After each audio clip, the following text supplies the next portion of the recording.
اس کو بڑی تکلیف ہے بھاولپور یونیورسٹی کے، وہ بھی دور کرتا ہوں۔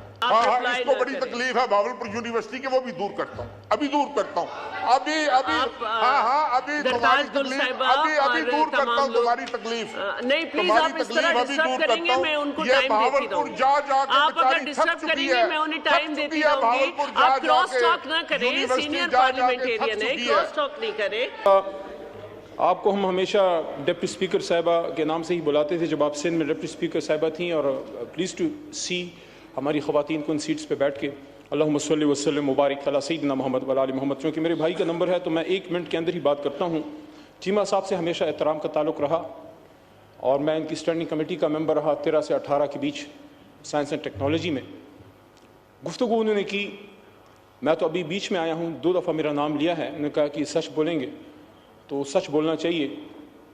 ہمیشہ میں نے بالکل آپ کو دیکھا آپ ایشوز پہ سٹینڈ لیتے تھے، خاص کر مجھے وہ وقت یاد ہے کہ حرمت رسول صلی اللہ علیہ وسلم کا ایشو جب تھا تو اس میں خان صاحب کی آپ نے سپورٹ کی، میری بھی سپورٹ کی، آپ نے ختم نبوت کے سپاہی ہیں آپ۔ لیکن کچھ چیزیں میں ریکارڈ درست کرنا چاہوں گا۔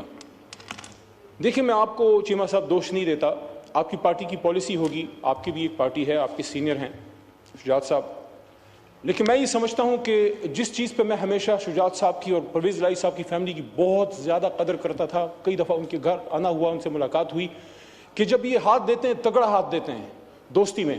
افسوس کہ سائفر والے معاملے پہ پتہ نہیں کہاں سے اشارہ آیا کہ آپ کو پیچھے ہٹنا پڑا، آپ کا طریقہ نہیں ہے، آپ کا طریقہ نہیں ہے۔ میں حیران ہوں، مجھے وہ جگہ یاد ہے جہاں میرا دوسرا بڑا بھائی مکسی صاحب بیٹھے ہیں اور وہاں سے میرے بڑے بھائی چیمہ صاحب نے ایک سپیچ کی تھی، چیمہ صاحب آپ کو یاد ہوگا، اور میں اور مراد سعید ایک دوسرے کو دیکھ رہے تھے۔ اس دن چیمہ صاحب نے مراد اور میرے اور شہریار بھائی سے زیادہ خان صاحب کو سپورٹ کیا تھا، ڈیفینڈ کیا تھا۔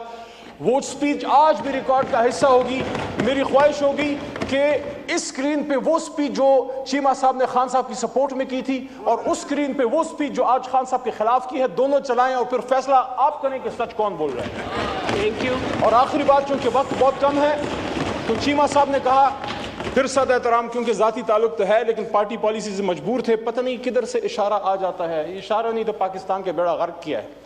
اس لیے تو اس دن میں نے کہا کہ یہاں فیصلے کرو یار، ہماری لیڈرشپ ہے لیکن آپ بھی لیڈرز ہیں، ہم سب لوگ ہیں یہاں پہ آئے ہوئے ہیں، سچی حق کی بات کیا کریں۔ تو ڈپٹی تو آنریبل چیئر پرسن صاحبہ، آخری بات صرف 10-15 سیکنڈ، مجھے وہ وقت یاد آتا ہے اور آج میں چیمہ صاحب سے ایکسپیکٹ کرتا ہوں، بڑے بھائی سے، کہ میں سچ بول رہا ہوں آپ بھی بولیں، اگر اس بات میں جھوٹ ہے تو آپ مجھے کہیں، اللہ کے 100 ناموں کے نیچے ہیں، کہ عمران خان صاحب نے 17 ستمبر 2018 کو میں کابینہ کا حصہ بنا as a state minister, Shehryar بھائی پیچھے بیٹھے ہیں، زرتاج بھی بیٹھی ہیں ہماری بہن، وہ بھی اس کابینہ کا حصہ تھی، وہ میرے تھوڑے بعد کابینہ کا حصہ بنی۔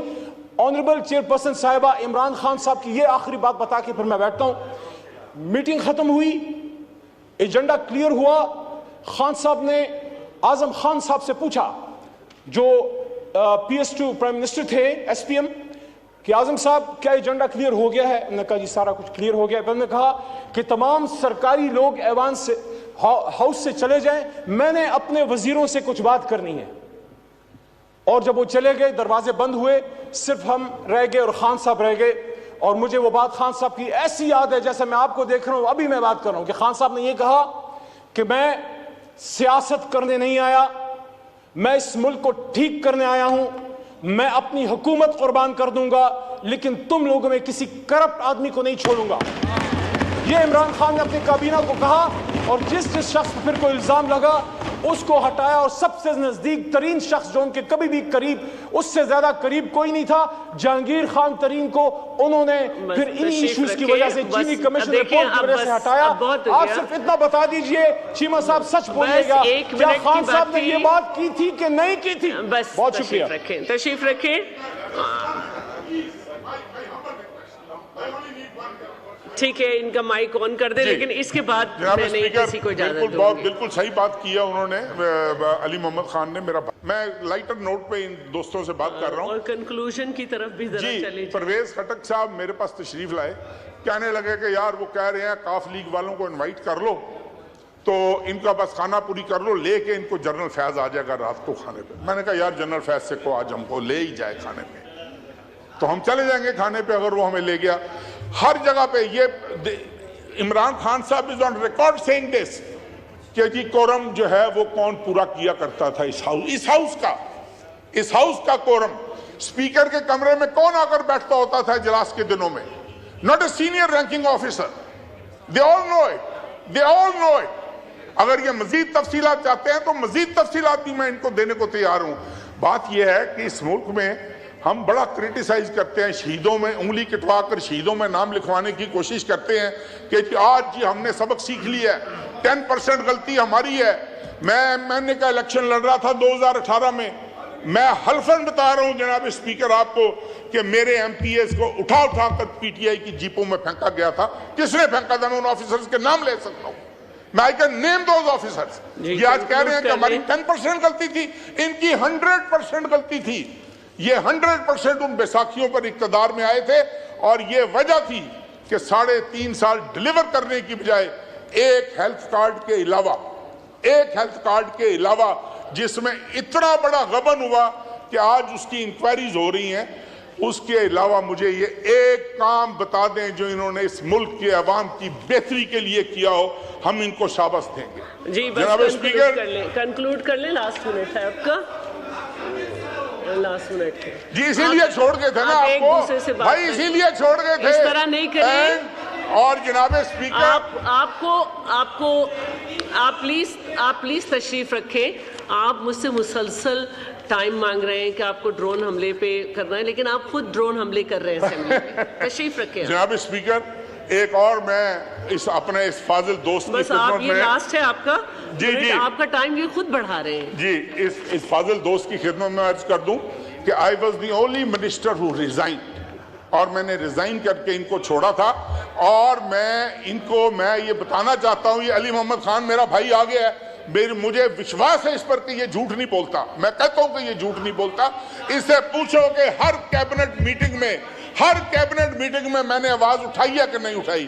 اس کو ادھر اپنے یہ بائک پہ کھڑا ہو کر اس بات کی گواہی دے دے کہ ہر کیبنٹ میٹنگ میں I used to raise my voice. یہ تو بیچارے کسی نہ 3 میں نہ 13 میں وہ جو بول رہا ہے, یہ تو بیچارہ سارا دن فائلیں اٹھا کے پھر رہا ہوتا تھا دفتروں میں. Anyway, let me come back to I'll only take 2 minutes for the... اب آپ کنکلوڈ کر لیں. جی, I will only take 2 minutes for the presidential speech. نہیں, 1 منٹ. جی, میں سمجھتا ہوں کہ پریزیڈنٹ صاحب نے, چاہے وہ ہیلتھ سیکٹر ہو, چاہے وہ ایجوکیشن سیکٹر ہو, جناب اسپیکر, جناب اسپیکر, میں یہ کہوں گا, مجھے نہیں پتا, یہ پیپلز پارٹی والے اپنے آپ کو خود ڈیفینڈ کریں گے. کچھ کام انسان ایسے کرتا ہے جو اس کی بخشش کا باعث بن جاتے ہیں. میرا ذاتی تجربہ ہے کہ جو گمپٹ میں ان کا انسٹیٹیوٹ ہے, وہ جو انہوں نے بنایا ہے, اور واقعی میں ایک اپنے عزیز ترین دوست, بھائیوں جیسا میرا دوست تھا, اس کی وائف کو اس کا لیور ٹرانسپلانٹ ہونا تھا.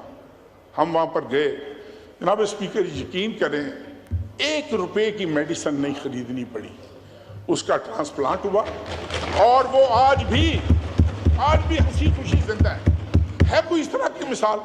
میں نہیں کہتا کہ یہ سارے کام پیپلز پارٹی نے اچھے کیے ہوں گے, انتہائی غلط کام کیے ہوں گے, انتہائی برے کام کیے ہوں گے, لیکن کوئی نہ کوئی کام جو ہے وہ اس طرح کا ضرور اللہ کی ذات لے لیتی ہے, جس سے اللہ کی ذات کو بہانہ ملے کہ میں اس کی بخشش کر سکوں, میں ان لوگوں کو معاف کر سکوں, ان لوگوں کی مغفرت کر سکوں.